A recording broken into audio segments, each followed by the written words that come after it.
በዚህ እጅግ ፈጣንና በቴክኖሎጂ በረቀቀ ዓለም ውስጥ ሰላምን ፍለጋ የት እንሄዳለን? የሰው ልጅ ቁሳቁስን ዝናንና ሀብትን እያሳደደ ባለበት በዚህ ሰዓት ሁሉንም ነገር ትተው ስማቸውን ቀይረው ከሰው እይታ ርቀው በገደልና በዋሻ ውስጥ የሚኖሩ ሰዎች አሉ ብሎ ማመን ይከብድ ይሆናል። ነገር ግን እውነታው ይህ ነው።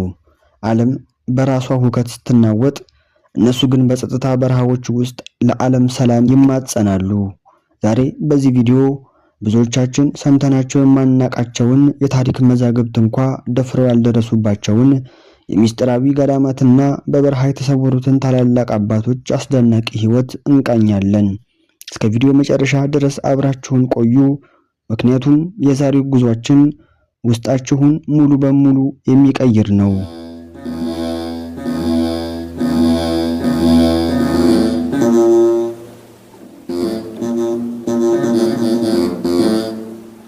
ለመሆኑ ሰው ሰራሽ ብርሃን ከሌለበት ከሰው ልጅ ኮቴና ድምጽ ከራቀ ዋሻ ውስጥ መኖር ምን ይመስላል?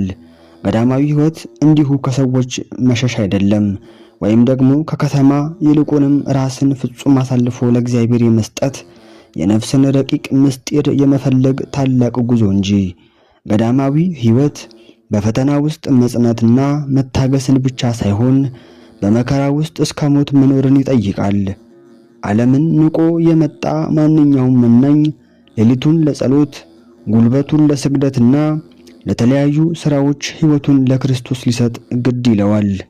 በገዳም ኑሮ ውስጥ የሚያስፈራ ነገር የለም። በክርስቶስ ሁሉን እንችላለን እንደሚል መጽሐፍ ጊንጥና እባቡን፣ በረሃና ዱሩን፣ ገደልና ተራራውን በድፍረት መጋፈጥ ሌላው መናኒው መነኩሴ ሊያደርገው የሚገባ ምርጫ የሌለው ውሳኔ ነው።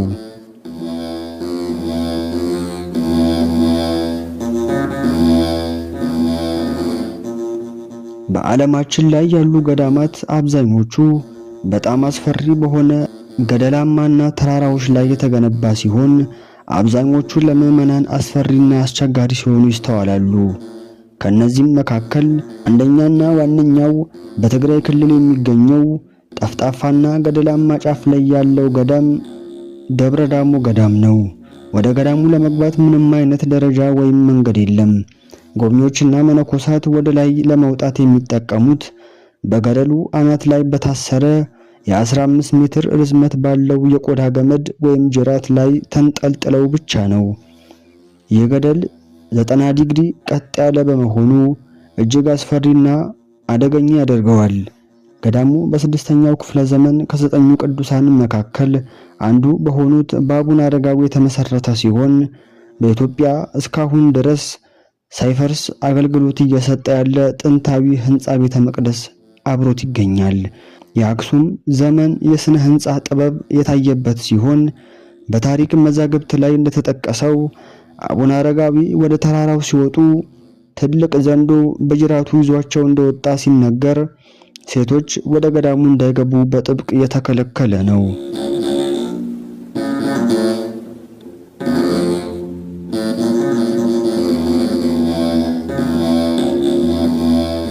ሁለተኛው የድንጋይ ውቅር አብያተ ክርስቲያናት አቡነ የማታ ነው።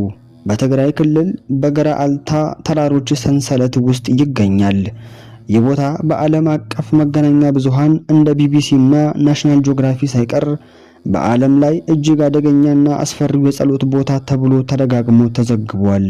ወደ ቤተ ክርስቲያን ለመድረስ 200 ሜትር በላይ ከፍታ ያለውን ቀጥ ያለ ገደል ያለምንም የደህንነት ገመድ በድንጋዩ ላይ ባሉ ጥቃቅን የእጅ ማስቀመጫ ጉድጓዶች ላይ እየተንጠለጠሉ በአውራ ጣት ኃይል ብቻ መውጣትን ይጠይቃል።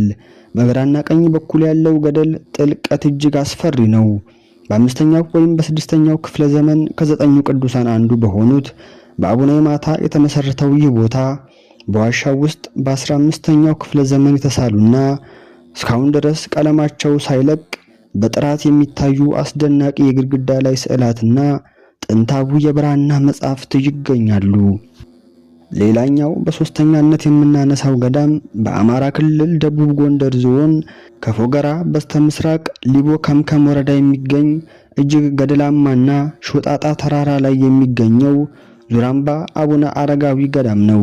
ተራራው ልክ እንደ ሾጣጣ ቋጥኝ ወደ ሰማይ የተሰቀለ ሲሆን ወደ ላይ ለመውጣት ጠባብና ገደላማ የሆኑ የድንጋይ ጫፎችን ተከትሎ መጓዝን ይጠይቃል።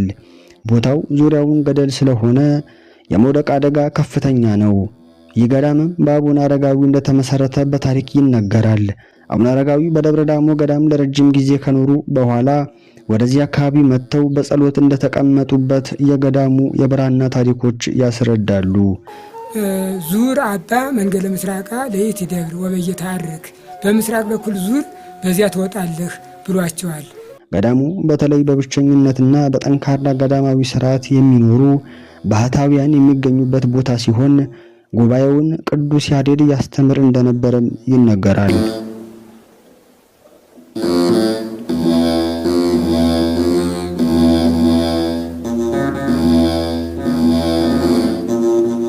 ሌላው የጉንዳ ጉንዶ ማርያም ገዳም ነው።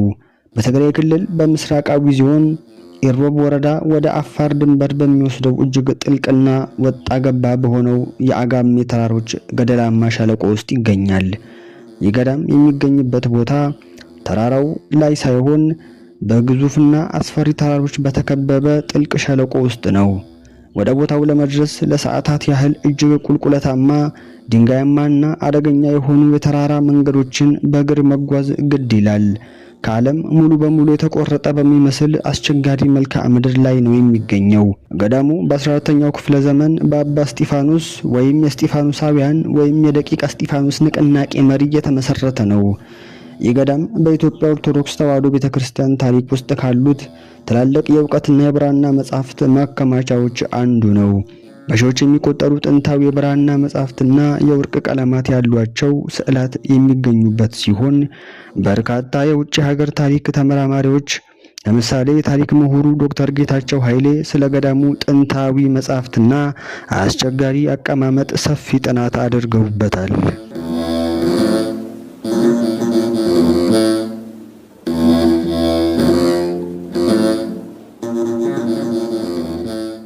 ሌላውና በመልክዓ ምድሩ አስደናቂ የሆነው ገዳም መርጡ ለማርያም ገዳም ነው።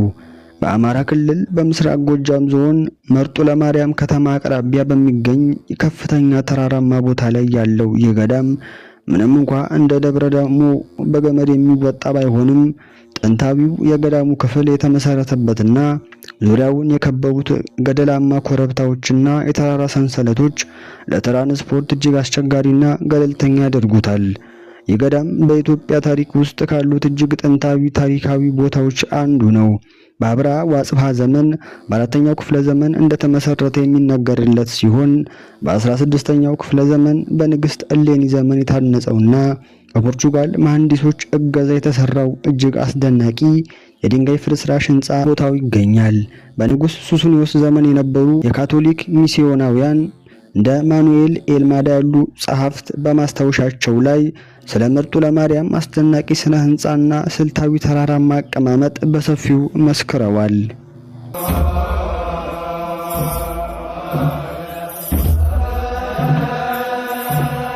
እኚህን ጨምሮ በኢትዮጵያና ከኢትዮጵያ ውጭ የሚገኙ ገዳማት መልክዓ ምድራቸው አስፈሪና አስቸጋሪ ቢሆንም ቦታው ላይ ያለው መንፈስ የሚፈጥረው ሰላምና የሚጨምረው አንዳች ነገር አለው።